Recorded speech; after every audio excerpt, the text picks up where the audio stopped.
हे guys, good morning everyone. कैसे हैं आप सब? आई होप कि आप लोग अच्छे होंगे। और welcome back to my YouTube channel Rekha shorts creator. और फिर से आप लोग को मेरे इस ब्लॉग में स्वागत है। और आप लोग को जैसे पता होगा आज शिवरात्रि है। ये 4-5 दिन पहले की घटना है। तो इस घटना को लेकर के मैं काफ़ी न्यूज़ वगैरह देखी, फिर उसके बाद यूट्यूब पर देखी, बहुत सारा सर्च करने के बाद इस निष्कर्ष तक पहुंची हूं मैं कि मैं आप लोग से कुछ पूछना चाहती हूं कि क्या जो पेरेंट्स अपने बच्चों को बाहर भेज रहे हैं पढ़ने के लिए, उनका जीवन सुरक्षित है? कल गए मेरे भी बच्चे जाएंगे बाहर, आप में से हर किसी के बच्चे जाएंगे बाहर, लेकिन क्या आप लोग को लगता है कि भेजना सही है? इसका रिस्पॉन्सिबल कौन है? पेरेंट्स है जो बच्चों की लाइफ को ले करके कि हाँ वो फ्यूचर में कुछ अच्छा करें, तो वो अपने बच्चों को बाहर भेज रहे हैं पढ़ने के लिए, या वहाँ के उस संस्था के मालिक जो संचालक हैं वो जिम्मेदार हैं, या वहाँ का गवर्नमेंट जिम्मेदार है, या वहाँ का प्रशासन बोला जाए, पुलिस प्रशासन या एमसीडी, जो भी इन सारे लोगों में कौन जिम्मेदार है? क्योंकि पेरेंट्स तो अपने बच्चे को, क्योंकि तमाम तरह की ऐड वगैरह आ रही है कि मेरे बच्चों को हम ये चीज़ कराते हैं, वो चीज़ कराते हैं, लोग देखते भी है, बहुत सारे बच्चे निकल भी रहे हैं, लेकिन उसमें किस बच्चे की जान जाएगी ये हम पेरेंट्स तय नहीं कर सकते हैं। तो जो पेरेंट्स अपने बच्चों को भेज रहे हैं बाहर पढ़ने के लिए, वो ये थोड़ी सोच कर कि हाँ वहाँ मेरे बच्चे बनने के बजाय वहाँ कफन में लिपटा हुआ आएगा।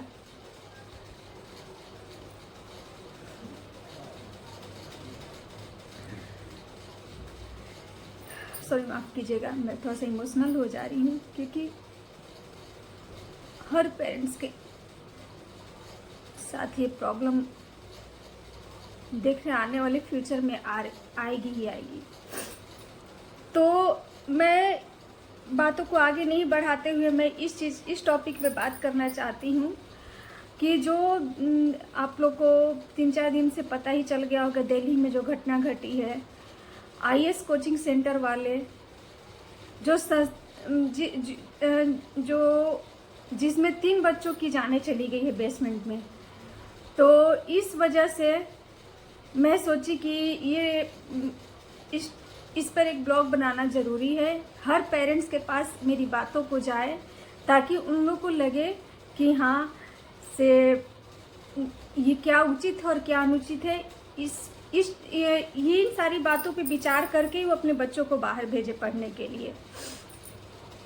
क्योंकि ठीक है, आईएएस बनना ज़रूरी, लेकिन जान बहुत ज़रूरी है, इसलिए कि हर माँ बाप जो कितने तकलीफ से अपनों बच्चों को 9 महीना पेट में रख करके, कोख में रख करके और पाल पोस करके बड़े करते हैं, और उनके एम को पूरा करने के लिए दिन रात लगन करते हैं, हर कड़ी से कड़ी मेहनत करते हैं। हर पेरेंट्स अपने पर ना ध्यान देते हुए सोचते हैं कि चलो मैं एक एक पैसा इकट्ठा करूं, मैं अपने पे कष्ट झेल लूं और अपने बच्चों को मैं बाहर भेजूं पढ़ने के लिए, ताकि उसका फ्यूचर अच्छा हो। लेकिन माँ बाप क्या जान रहे हैं कि यहाँ से जाने के बाद मेरे बच्चों के साथ क्या क्या वहाँ होती है। और ये तमाम सारे लगभग हमको लगता है कि 95% कोचिंग की ये स्थिति है। तो ये जैसे मैं बात कर रही हूँ, जो तीनों बच्चे बेसमेंट में, तीनों बच्चे पानी में डूबने की वजह से उनकी मौत हो गई है। तो ये आईएएस की तैयारी करने के लिए गए थे दिल्ली, यूपीएससी बीपीएससी जो भी चीज़ की तैयारी करने के लिए वो लोग दिल्ली गए हुए थे। और उस कोचिंग संस्था का नाम है राउज स्टडी सर्किल, जो बेसमेंट में, वहाँ का लगभग बहुत सारे कोचिंग ना बेसमेंट में चलते हैं। कोई भी संस्था जैसे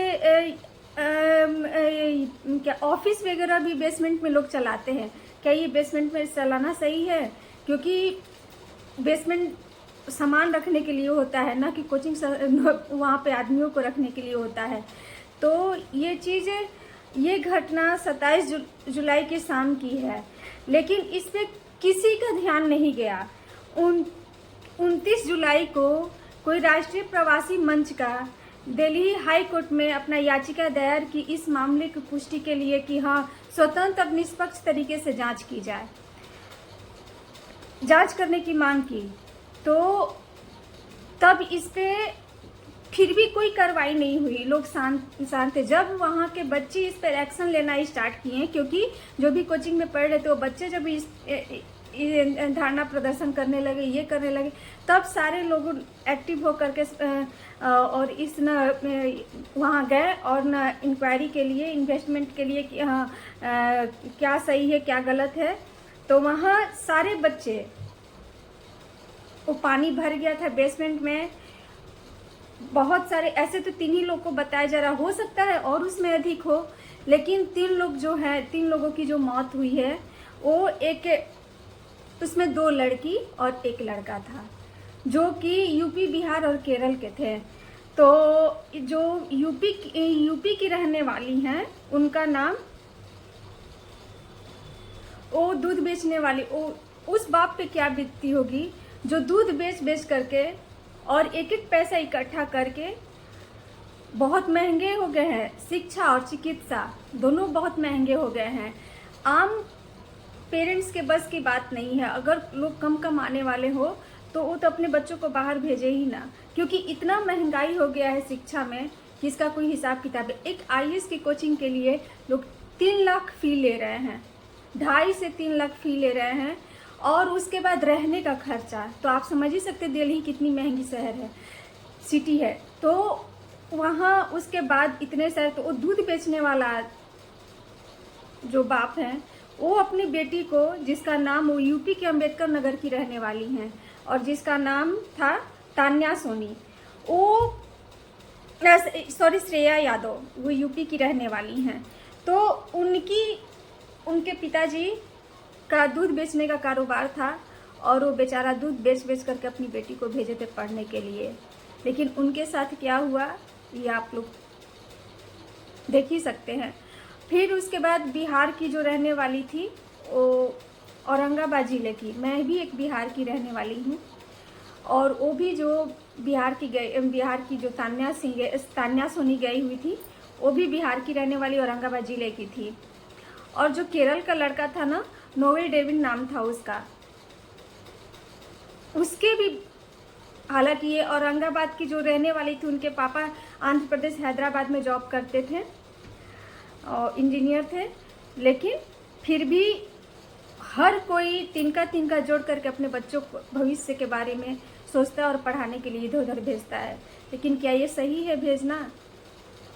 ये कौन जिम्मेदार है? जबकि वहाँ के जितने सारे, दिल्ली के जितने सारे कोचिंग संस्था ने सबको बहुत पहले ही हाई कोर्ट ने MCD के थ्रू निर्देश भिजवा दिया था कि बेसमेंट में किसी भी स्थिति में कोई भी कोचिंग संस्था या कोई भी कंपनी के ऑफिस नहीं चलेंगे।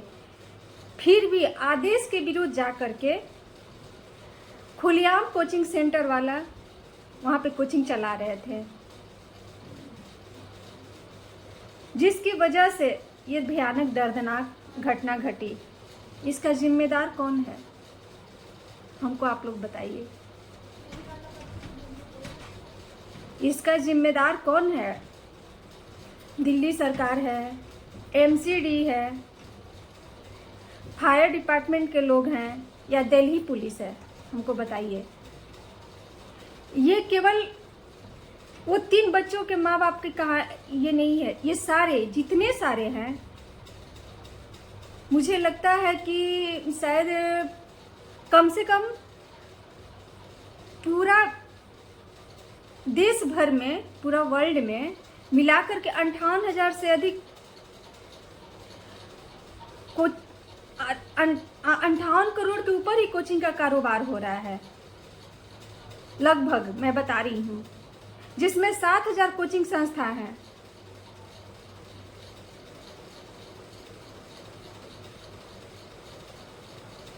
तो क्या मैं आप लोग से पूछती हूँ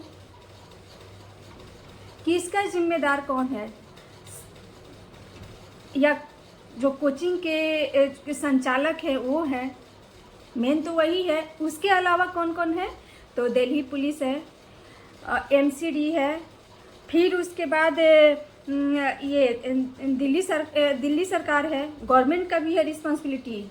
हर जगह आपको, जैसे कहीं भी आप जाते हैं छापामारी करने के लिए, तो वहाँ भी तो जाकर के आपको देखना चाहिए था किसी भी टाइम में कि हाँ किस तरह का, अपने आदमियों को भेज करके, जो प्रशासन के जो आपका है वो कर्मचारी भेज करके कहते कि हाँ जा करके देखो किस तरह का कोचिंग संस्था चल रहा है, कहाँ बच्चे पढ़ रहे हैं, किस तरह से बच्चे पढ़ रहे हैं। लेकिन किसी ने एक्शन नहीं लिया। और आज जान जाने के बाद सारे बच्चे भी, जो भी स्टूडेंट वहाँ पढ़ने के लिए गए हैं, आज वो आवाज़ उठा रहे हैं। उस समय जब उन लोग को तकलीफ़ें हो रही थी बेसमेंट में जा करके, वहाँ लाइब्रेरी क्या ज़रूरत है, एक कमरा में 70 से 80 बच्चे पढ़ रहे हैं। कैसे निकलेंगे? अगर अचानक से बेसमेंट में पानी घुस रहा है तो 70 से 80 बच्चे कैसे एक ही साथ निकल जाएंगे? कैसे मरे, क्या मरे, इसका कोई ये नहीं है। लेकिन जिसके बच्चे गए उसके गए। तो ऐसा नहीं है। प्लीज़ आप लोग एकाग्र होकर के इस बात को सोचिए। और सारे पेरेंट्स को कर रहे हैं, ये केवल वही तीनों बच्चों के माँ बाप के साथ ये घटना नहीं घटी है, किसी के साथ भी घट सकता है। कल मेरे भी बच्चे बड़े होंगे, आपके भी बच्चे बड़े होंगे, आप भी अपने बच्चों को भेजे होंगे और मैं भी अपने बच्चों को भेजूंगी। तो क्या ये सुरक्षित है मेरे बच्चे? या तो पूरी संस्था ही बंद करा दे कोचिंग का, विश्व भर में जितनी सारी संस्था चल रही है सबको बंद करा दे। और नहीं तो फिर जितना फी लिया जा रहा है उसके अकॉर्डिंग व्यवस्था होनी चाहिए। ये कोचिंग संचालक का, जो कोचिंग के डायरेक्टर है, उसका रिस्पॉन्सिबिलिटी बनता है कि हर एक बच्चों को उससे पूछे उनको क्या प्रॉब्लम है और हर चीज़ें करे। क्योंकि माँ बाप तो सोचते हैं कि अच्छा चलो पढ़ाई संघर्ष से ही होता है। ये पहले के ज़माने में होता था कि पढ़ाई संघर्ष से होता है, आजकल के ज़माने में नहीं होता है। आजकल आप जिस हिसाब से अपने बच्चों को रख रहे हैं, क्या ये बच्चे संघर्ष कर पाएंगे? बाहर जा कर के नहीं कर पाएंगे। इसलिए कोरोना काल में ऑनलाइन क्लासेस चलती थी, स्कूल से लेकर के कोचिंग, बहुत हम उसमें कम से कम हमको लगता है कि 5% पेरेंट्स जो होंगे ना जिसको अच्छा लग रहा था। 95% पेरेंट्स बोल रहे थे कब स्कूल खुलेगा, कब। हाय रे पेरेंट्स, आप तो अपना जिम्मेदारी हटाने के लिए बच्चों को स्कूल में भेज दे रहे हैं कि स्कूल में अलग से पढ़ाई होगा। अरे क्या पढ़ाई होगा जब बच्चे ही नहीं रहेंगे? तो आज तो मुझे स्कूल भेजने में भी बहुत डर लगता है। मैं हमेशा ये रहती हूँ कि स्कूल में भेजी हूँ, जबकि मैं बहुत अच्छी स्कूल में अपने बच्चों का एडमिशन कराई हूँ। बहुत स्कूल के वर्कर्स लोग या सारे लोग बहुत ध्यान देते हैं जो भी हैं वहाँ का, लेकिन फिर भी एक पेरेंट्स होने के नाते हमेशा मुझे डर बने रहती है। तो और मुझे बहुत अच्छा लगता था जब कोरोना काल में ऑनलाइन क्लास, क्योंकि बच्चे जब आँख के सामने पढ़ रहे हैं तो पता चल रहा है कि आपके बच्चे क्या पढ़ रहे हैं। स्कूल में ठीक है टीचर का है वो करा सारे, लेकिन बच्चे क्या पढ़ रहे हैं? बच्चे, ऐसा थोड़ी है कि टीचर हमेशा टीचर की गलती होती है या हमेशा बच्चों की गलती होती है। तो कम से कम आपके बच्चे क्या कर रहे हैं पढ़ाई के क्रम में, क्या पढ़ रहे हैं, क्या सुन रहे हैं, ये तो पता चलता था। तो सारे पेरेंट्स लोग क्या पढ़ाई होगा, क्या बहुत सारे पेरेंट्स लोग एडमिशन भी नहीं कराएं कि ऑनलाइन क्या पढ़ाई होगा। अरे जो बच्चे ऑनलाइन या ऑफलाइन पढ़ लेंगे क्या, जब तक आप खुद में घर में मेहनत नहीं कीजिएगा। तो ये है आज तो सारा चीज़। और मुझे ऑनलाइन हर चीज़ अच्छा लगता है। ऑनलाइन जो क्लासेज होती है, पढ़ो, मन लगा के पढ़ो, लोग भेज देते हैं, फिर भी आज तो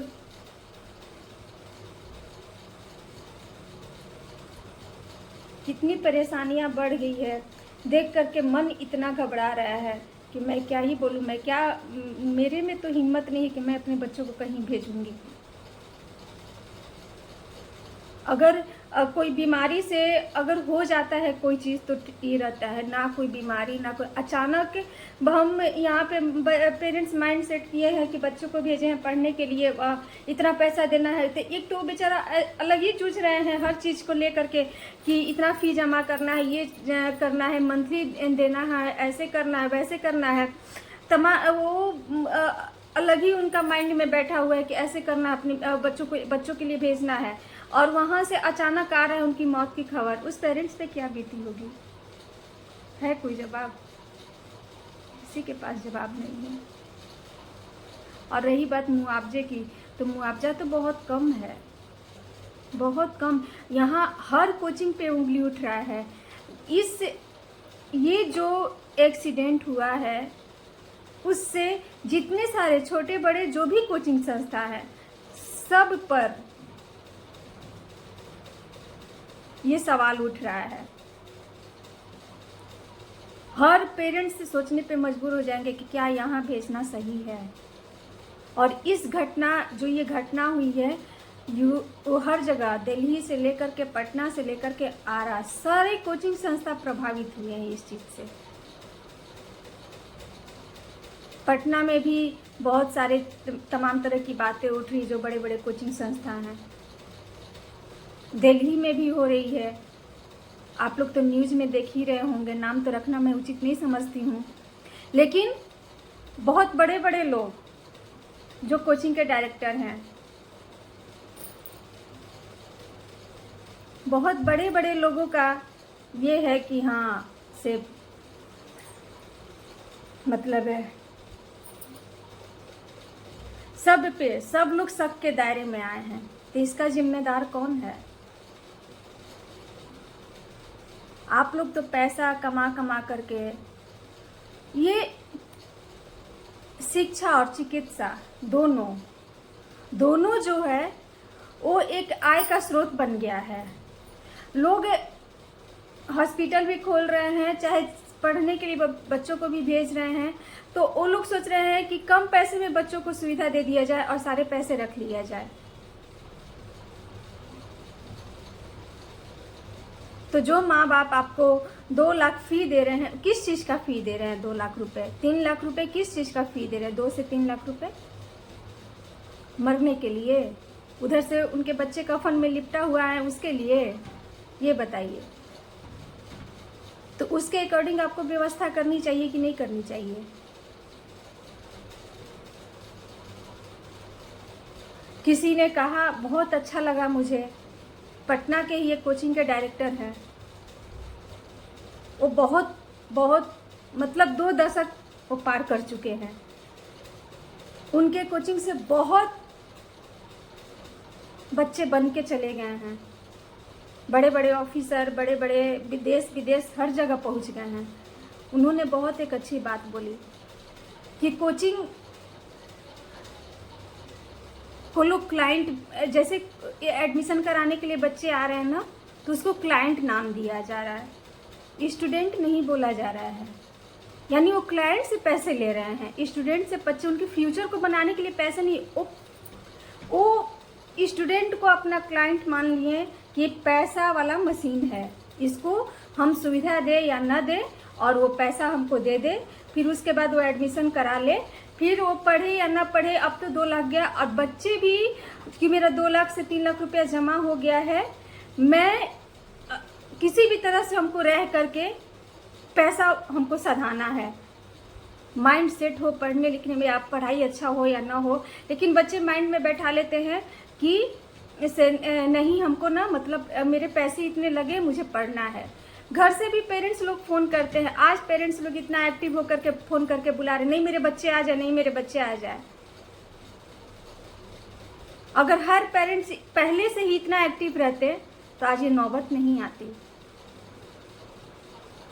और सबसे पहले इम्पॉर्टेंट बात मैं बोल रही हूँ कि बेसमेंट में कोई भी चीज़ चलाना बंद कीजिए आप लोग। जब हम लोग घर बना रहे हैं और बेसमेंट बना रहे हैं, तो उसमें हम लोग किराया नहीं दे रहे हैं, किराए पे कोई हम लोग रेंट नहीं लगा रहे, रेंट पे किसी को हम लोग नहीं रख रहे हैं। और ये लाइब्रेरी उसमें खुल जा रहा है, जो कि हमको लग रहा है कि करीब 8 से 10 घंटे बच्चे उसमें पढ़ाई कर रहे हैं।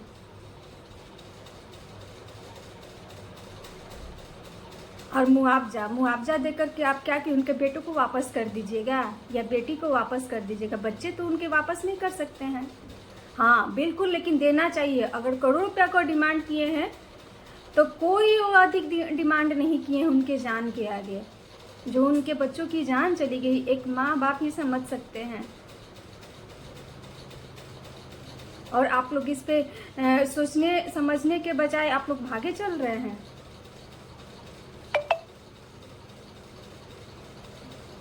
अगर करोड़ रुपया मांग रहे हैं तो क्या गलत कर रहे हैं? कोई गलती नहीं। वो भी कम है, उससे भी अधिक आपको देना चाहिए। और उतना ही नहीं, उनके बच्चों को पढ़ाई, जो भी और घर में बच्चे हैं उनको फ्री में आप लोग को पढ़ाना चाहिए।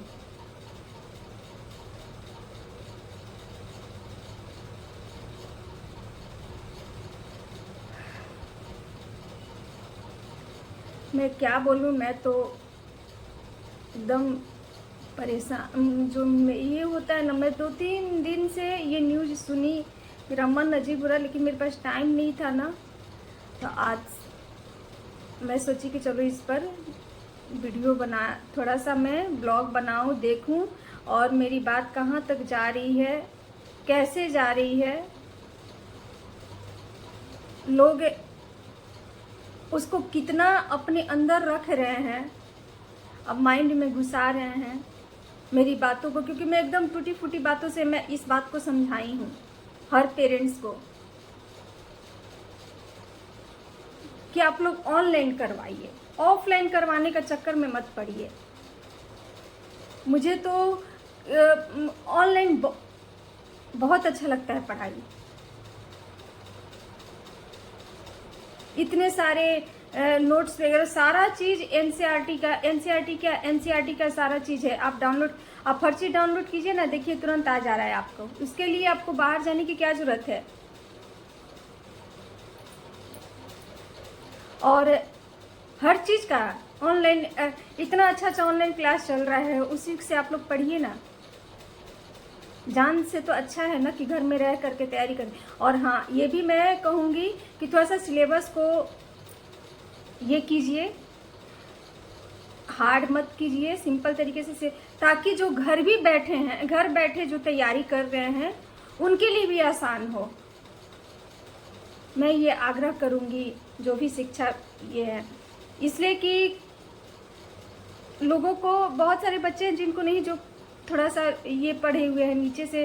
अब हर किसी के पास तो पॉसिबल नहीं होता है कि हाँ हम बच्चों को हालांकि हर माँ बाप अपने से अच्छा सोचते हैं बच्चों को कि अच्छे हम जगह पर भेजे पढ़ने के लिए, अच्छा स्कूल में भेजे पढ़ने के लिए, लेकिन हर किसी के लिए संभव ना हो। तो इस चीज़ को इतना आप लोग ये कीजिए कि हाँ बच्चे खुद से घर में रह करके पढ़े, और जहाँ है वहीं से रह करके पढ़े। और ऑनलाइन भी पढ़ सकते हैं, बहुत सारा ऑनलाइन में क्या है, सब्सक्राइब करना है और पढ़ाई स्टार्ट करना है। पढ़ाया जा रहा है उसको बस समझना है। तो ये ऑनलाइन रह करके अगर थोड़ा सा सिलेबस हार्ड ना हो तो पढ़ने में कोई ये नहीं है। तो ठीक है, खैर देखते हैं कहाँ तक जाता है ये। उन तीनों का बलिदान ऐसे ही चला जा, जो मौत हुई है तीनों बच्चों का, वो ऐसे ही चला जाता है, या उस पर गवर्नमेंट कुछ एक्शन लेती है कि आने वाले जो बच्चे हैं उन फिर से उस परेशानी का सामना ना कर पाएँ। इस बात को कहाँ तक ले, या तो इसको दबा दिया जाता है या ऊपर तक इस पे सोच विचार किया जाता है। और हर पेरेंट्स जो भी उनकी पेरेंट्स को दे कि उनको सहने की शक्ति दे, भगवान उनको सहने की शक्ति दे। और वो भी इस चीज़ को एक्शन के थ्रू, ठीक है आपका तो बच्चे चले गए, लेकिन आप इस तरह से एक्टिव होइए ना, कि ताकि आगे आने वाला जो बच्चों का फ्यूचर है वो इस तरीके से ना हो। तो ठीक है, उनसे भी मैं आग्रह करती हूँ कि प्लीज़ आप लोग इस चीज़ के लिए एक्टिव हुइए। और मैं क्या ही बोल सकती हूँ, मैं तो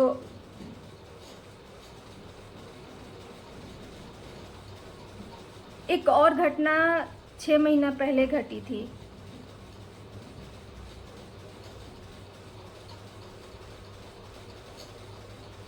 ये सारी घटनाएं जो हैं वो तो राजेंद्र नगर की है, आप लोग को पता ही होगा, न्यूज़ तो तमाम तरह का आप लोग देख ही रहे होंगे। तो ये ओल्ड राजेंद्र नगर जो है ना दिल्ली में, ठीक है। तो मैं यही सब बातों, मैं तो अपनी सारी बातें रख ही ली हूँ, और हमको अगर क्लू मिलेगा तो मैं ज़रूर आप लोग के साथ बात करूँगी। तो प्लीज़ आप लोग भी इस चीज़ को समझने का कोशिश कीजिए, और आगे ये घटना न घटे। हर पेरेंट्स को ये जो घटना घटी है उसमें सोचना पड़ेगा। और जो वहाँ का जो दिल्ली पुलिस, ये गवर्नमेंट है, एमसीडी है, दिल्ली जो फायर डिपार्टमेंट के लोग हैं, कोचिंग संचालक हैं, तो प्लीज़ आप लोग, प्लीज़ सबसे मेरा अनुरोध है कि इस घटना को दबाएं ना, आमने सामने बैठ करके जितना हो सके सॉर्ट आउट करने की कोशिश करें। क्योंकि जिसके बच्चे गए हैं वो तो लौट के नहीं आएंगे, लेकिन हर माँ बाप का, उनकी जो डिमांड है, जो मुआवजा मांग रहे हैं, जो यहाँ बच्चे धरना प्रदर्शन पे बैठे हैं, उनकी मांगों को आप लोग पूरी कीजिए। और उसके बाद जो पेरेंट्स की मांग है उनकी मांगों को आप लोग पूरी कीजिए, पूरी करने की कोशिश कीजिए। और सहानुभूति के साथ दोनों पक्ष को, सभी लोगों को समझते हुए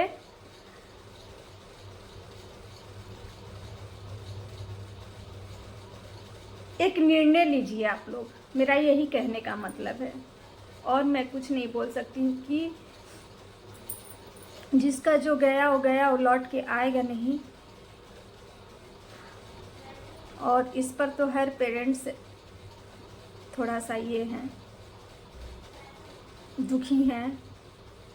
और हर कोचिंग संस्था, लगभग हमको लग रहा है कि जो भी बड़े से छोटे कोचिंग संस्था है सबके दायरे में, अब हर कोचिंग संस्था सबके दायरे में है। तो इसलिए आप लोग से रिक्वेस्ट करती हूँ, एकदम करुण प्रार्थना करती हूँ कि प्लीज़ आप लोग इस चीज़ पर विचार कीजिए, क्या सही है और क्या गलत है। और अब जो भी जिम्मेदार हैं उसको आप लोग, मेरे ख्याल से तो कड़ी से कड़ी सज़ा दिलवानी चाहिए, क्योंकि आइंदा ये गलती ना हो। जिसके बच्चे गए वो गए, वो कभी लौट के आएंगे नहीं। लेकिन आने वाला समय में, और मुझे तो लगता है कि आने वाला 10 साल में सारा चीज़ बंद हो जाएगा। जिस तरह से चले कोचिंग संस्था एकदम बंद हो जाएगा, हमको ये लग रहा है। क्योंकि बहुत सारे मेरे भी कोचिंग चल रहे थे, ऐसी बात नहीं है। तो ये डायरेक्टर का रिस्पॉन्सिबिलिटी होता है कि कौन बच्चे कब आए और कौन बच्चे कब बाहर गए, कौन बच्चों को क्लासरूम में क्या प्रॉब्लम हो रही है, क्या नहीं हो रही है, ये डायरेक्टर का काम होता है देखना। ये नहीं कि पैसे केवल छापने वाला मशीन है, बच्चे पैसे मिल गए उसको हम छापते रहे। तो ठीक है, मैं इसी बात को लेकर के मैं आप लोग से ये वाणी माफ़ी में, अगर जो भी मैं बातें बोली होंगी और किसी से भी मेरी बातों से अगर किसी को भी थोड़ा सा हर्ट हुआ होगा, तो प्लीज़ एक पेरेंट्स के भाव से मैं बोल रही हूँ, मैं आप लोग से माफ़ी मांगती हूँ। और ये सख्त इस पर कार्रवाई की जाए, जांच की जाए कि उसमें 3 ही बच्चे हैं कि कोई और है। और सारे बच्चे, क्योंकि बहुत सारे बच्चे थे तो उसमें से निकले, कितने बच्चे निकले हैं, कितने कोचिंग संस्था का जो मालिक है वो कितने बच्चों को बाहर निकाला है, क्या किया है, दबा के रखा है, क्या किया गया, इस सब फिर से जांच की जाए और फिर उसके बाद फिर से। तो ठीक है, bye bye, love you, take care. अब प्लीज़ आप लोग मेरे चैनल को सब्सक्राइब कर लीजिएगा, नहीं होंगे तो जो भी देख रहे होंगे, और लाइक कमेंट ज़रूर कीजिएगा। तो ठीक है, बाय बाय।